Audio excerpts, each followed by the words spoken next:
What if the Cold War wasn't a war at all?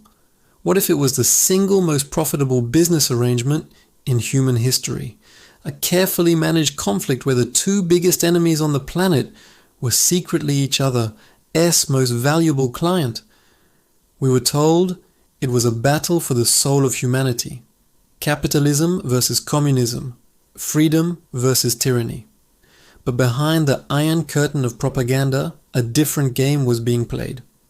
It was a game of numbers, of credit, and of hidden transactions, where the real goal wasn't to destroy the enemy, but to keep them in business. The truth is, the Cold War was a joint venture, and the world was its collateral. When the dust settled on World War II, World War II, America didn't just emerge as a victor, it became the world's new landlord. While other nations were buried in rubble and debt, the United States was sitting on a mountain of gold. Nearly 2/3 of the entire global supply, locked away in the vaults of Fort Knox. This wasn't just wealth, it was leverage on an unprecedented scale.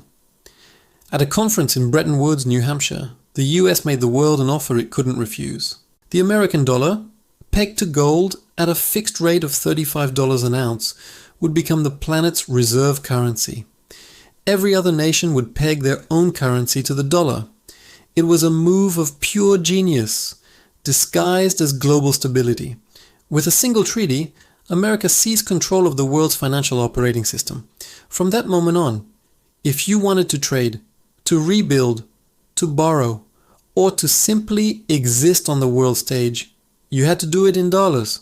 It was a new kind of empire, one built not on territory, but on transactions. While Stalin was building a physical wall in Europe, America was building an invisible financial one around the entire globe. But every empire needs an enemy to justify its power, and across the world, the Soviet Union was casting itself in that role. It established its own insulated economic bloc, the ruble zone, a command and control system that supposedly had no need for the corrupting influence of Western capital. Yet this ideological fortress had a critical vulnerability. To modernize its industries, to feed its people, and to compete in the arms race, the USSR desperately needed Western technology. And the only way to buy that technology was with the one thing they claimed to despise, the American dollar. The stage was set for the greatest double game ever played, a silent partnership between two sworn enemies, bound together by the universal language of money. The first move in this elaborate game was the Marshall Plan. Publicly, it was sold as a heroic act of American generosity, $13 billion to rebuild a war-torn Western Europe and save it from the clutches of communism. But the fine print told a very different story. The aid came with strings attached, thick as steel cables. Any nation that accepted the money was required to spend it on American goods, use American contractors, and integrate its economy into the dollar-based system. It wasn't charity, it was a Trojan horse filled with financial dependency. The Marshall Plan effectively turned sovereign nations into customers, locking them into an economic ecosystem where Washington set all the rules. The Soviet Union, seeing the trap, publicly denounced it as capitalist enslavement and refused the aid. But their refusal wasn't just ideological pride. Accepting the funds would have forced them to open their books, revealing to the world just how fragile and inefficient their command economy really was. They couldn't afford the transparency, so instead they turned to the shadows. While the Iron Curtain was a barrier for people and ideas, it proved surprisingly porous for money. Quietly, the USSR began to sell its vast natural resources, oil, gas, and precious metals, through a network of neutral middlemen. Nations like Finland, Austria, and Switzerland became the discreet brokers of this forbidden trade. Soviet oil would flow into these countries, get rebranded, and then sold onto Western European markets for hard currency. It was a perfect laundering operation. The West got a steady supply of cheap energy to fuel its post-war boom. The Soviets got the precious dollars they needed to buy German machinery and American grain, and the world was fed a steady diet of propaganda about two irreconcilable enemies. But that wasn't the whole story. As the quiet trade routes flourished, the game was about to get far more sophisticated, moving from the back alleys of Europe to the gleaming towers of international finance. By the 1960s, a strange new financial beast had appeared in the heart of London, the Eurodollar market. The name was deceptive. It had nothing to do with the euro. It was a massive, unregulated pool of US dollars held in banks outside of America, beyond the reach of US law and the Federal Reserve. This offshore market became the perfect secret backdoor for the Soviet Union. While a Soviet bank couldn't just open an account in New York, it could easily do business with a London-based bank that held billions in US dollars. This financial loophole changed everything. It was here, in the epicenter of Western capitalism, that the Soviet Union began to borrow on a massive scale. American and European banks, eager for profits and unconcerned with politics, happily lent billions to Soviet state-owned entities through their London branches. The irony was staggering. The very same capitalist banking system, designed to contain and isolate the Soviet Union, was now actively financing its survival, funding its 5-year plans, and bankrolling its military machine. Declassified records later revealed the sheer scale of this shadow economy. By the early 70s, Soviet-controlled banks held vast sums in Western accounts, all while publicly denouncing the evils of debt and finance. They were using the master's tools to keep their own house from collapsing, becoming one of the biggest clients of the system they swore to overthrow. And what happened next would shock everyone, as this financial entanglement moved from the banks to the boardrooms of America's most iconic companies. While the bankers in London were quietly funding the enemy, America's corporate titans decided they wanted a piece of the action too. The ideological war was one thing, but a market of nearly 300 million people was too big to ignore. Behind the Iron Curtain, a strange form of corporate diplomacy began to take shape. In a move that stunned the world, PepsiCo struck a monumental deal, becoming one of the first American consumer products to be sold in the Soviet Union. In exchange for the rights to sell Pepsi, the company was given the exclusive rights to import and market Stolichnaya vodka in the United States. It was a trade of soda for spirits, a perfect symbol of the Cold War's bizarre pragmatism. But this was just the beginning. The most powerful man in American banking, David Rockefeller, the head of Chase Manhattan Bank, began making personal trips to Moscow. He wasn't there to talk about freedom or democracy. He was there to talk business. He openly praised the stability of the Soviet command economy, and soon after his bank began arranging massive lines of credit for Soviet industrial projects, including a truck factory that would go on to build vehicles for the Soviet military. The press called it détente. In reality, it was a business merger. The lines were blurring completely.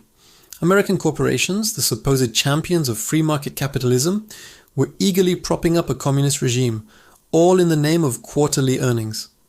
They didn't see an evil empire. They saw an emerging market. The Cold War, it turned out, was great for business. And while the corporations were shaking hands in public, the world's intelligence agencies were writing checks in the dark, funding a global war through a financial underworld that answered to no one. Every covert operation, every proxy war, every coup d'etat of the Cold War had a price tag. But this money couldn't come from official government budgets. It had to be invisible, untraceable. Both the CIA and the KGB became masters of a dark financial art, creating a global shadow banking system to fund their secret wars. The CIA's black budget was a slush fund of astronomical proportions, operating through a labyrinth of shell corporations, offshore accounts, and front companies that shuffled money across the globe with impunity. To facilitate this, they needed a bank that was willing to break every rule. That bank was the Bank of Credit and Commerce International, or BCCI. Known to insiders as the Bank of Crooks and Criminals, BCCI was a completely lawless institution. It became the CIA's personal piggy bank, laundering money to fund the Mujahideen fighting the Soviets in Afghanistan, financing the Contras in Nicaragua and bankrolling brutal dictators across Latin America and Africa. But the CIA wasn't its only client. BCCI also served drug cartels, arms dealers, and terrorists. It was the financial hub of the global underworld, a place where spy money and drug money mingled in the same accounts, all under the protection of powerful intelligence agencies. This wasn't just a rogue operation. It was a fundamental component of Cold War strategy. The fight against communism required a financial pipeline so dirty that it became indistinguishable from organized crime. It revealed a shocking truth. To defeat one enemy, the West had created a financial monster that would destabilize the world for decades to come. And on the other side of the curtain, the KGB was running a mirror image of the exact same playbook. The Soviet system was crumbling from within, plagued by corruption and inefficiency.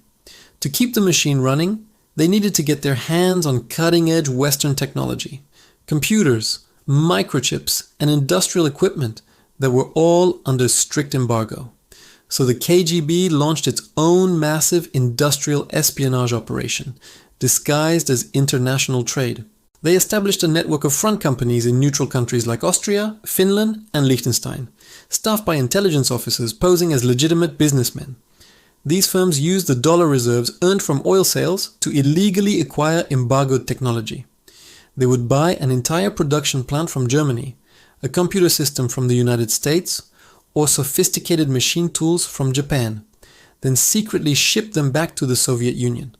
It was a heist on a global scale, and it worked brilliantly. The West, hungry for Soviet oil and gas, often looked the other way.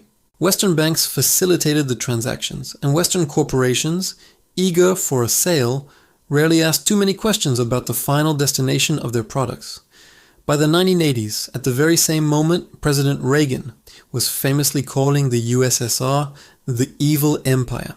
Trade between the two blocs was hitting over $100 billion a year.